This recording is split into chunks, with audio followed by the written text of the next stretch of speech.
So while Trump's been picking tariff fights with everybody who will actually answer the phone, Canada just quietly closed $28 billion in international contracts. Most people don't even know that that has happened, but it did.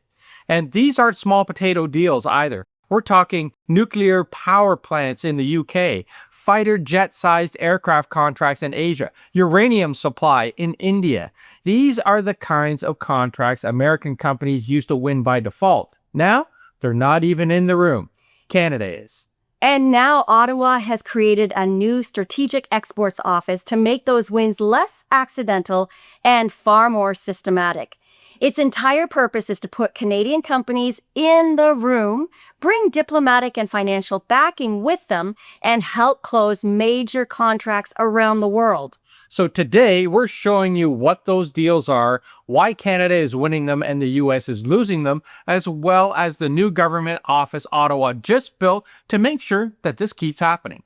So let's start here in Canada. Last week, International Trade Minister Maninder Sidhu announced the setting up of a new government office called the Strategic Exports Office. Sounds fancy, right? But what exactly is it? Well, to understand it, you have to look at what trade deals have been happening recently.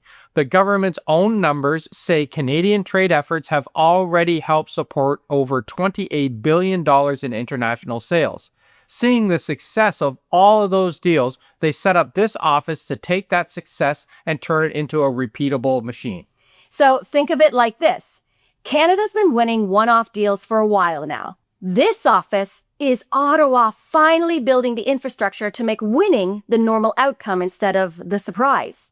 In normal language, the diplomats help open the door, and the EDC can help make the financial side less risky. Yeah, so a foreign buyer may like a Canadian aircraft, engineering firm, or energy project, but contracts this large can involve years of financing and political approvals.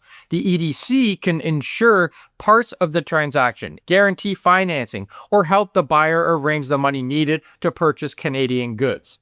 Other countries, they already bring that kind of support to the table, so Canada is trying to compete here as a team. It runs inside Global Affairs Canada, working alongside Export Development Canada, and the whole mandate is coordinating diplomatic and financial backing so Canadian companies actually get put in the room for the biggest contracts on the planet. That's something that just wasn't happening at scale before. So this is a huge step forward for Canadian businesses and the economy. Now, I want to get into the actual wins here because these are real and they're very substantial. Let's start with jets. Airbus sold 150 A220 aircraft to AirAsia. It's the largest firm order in the history of the A220 program. And here's the Canadian angle that a lot of people miss. The A220 is a Canadian-designed aircraft assembled in Mirabel, Quebec.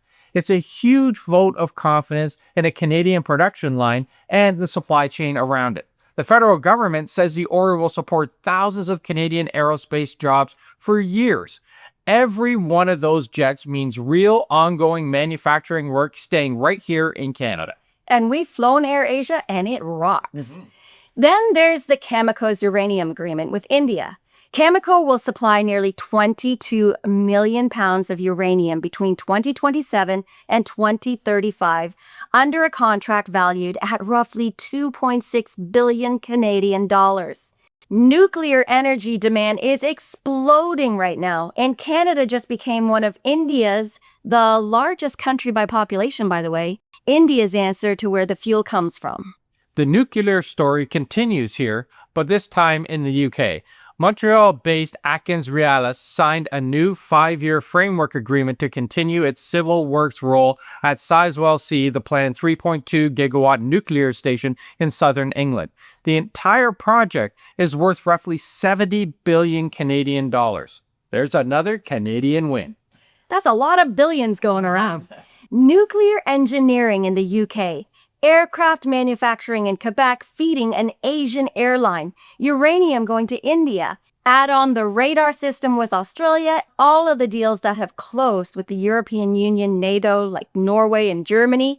That's 3 different continents, 3 different industries, and in every one of them, a Canadian company is doing business that the U.S. either isn't competing for or straight up isn't in the conversation for. So think about all of that.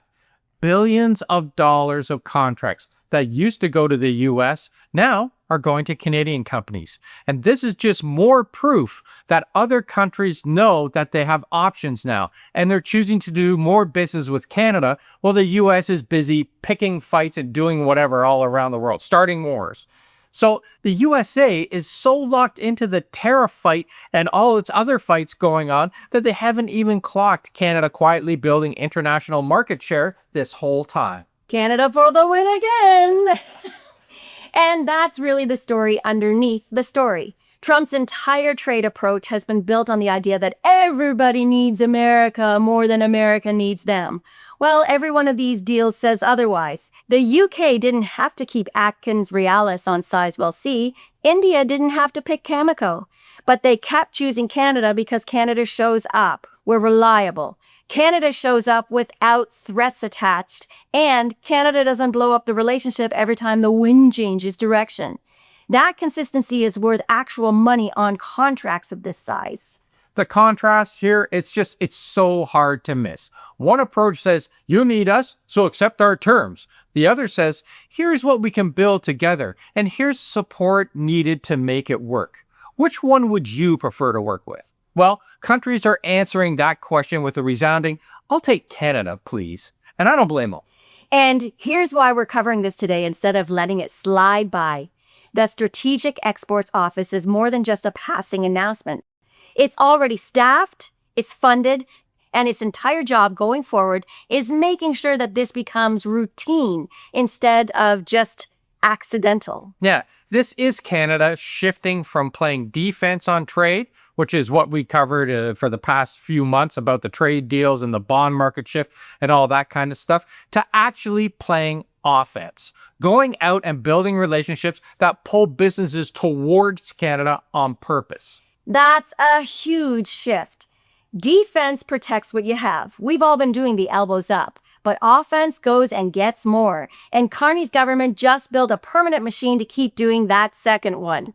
$28 billion is the number so far, and that's before this new office has even had a full quarter to work. Ottawa wants to double exports to markets beyond the United States by 2035, and this is just another step on the road to economic sovereignty. So we have a question for you, and I want to hear it. Does Washington even notice this is happening, or does this become one of those stories that only gets added up years later when it's too late for them? Well, I think I'm going to say my money's going on the second one. They don't even know what the heck is going on. So make sure to drop your answer to the question down below. And while you're down there, check out the pinned comment for the merch store, the Facebook group, and the Substack. And if you liked it, give it a hype, a like, and share it with someone. It really helps us reach more people. Thanks for watching, everybody, and we'll see you tomorrow. Ciao for now.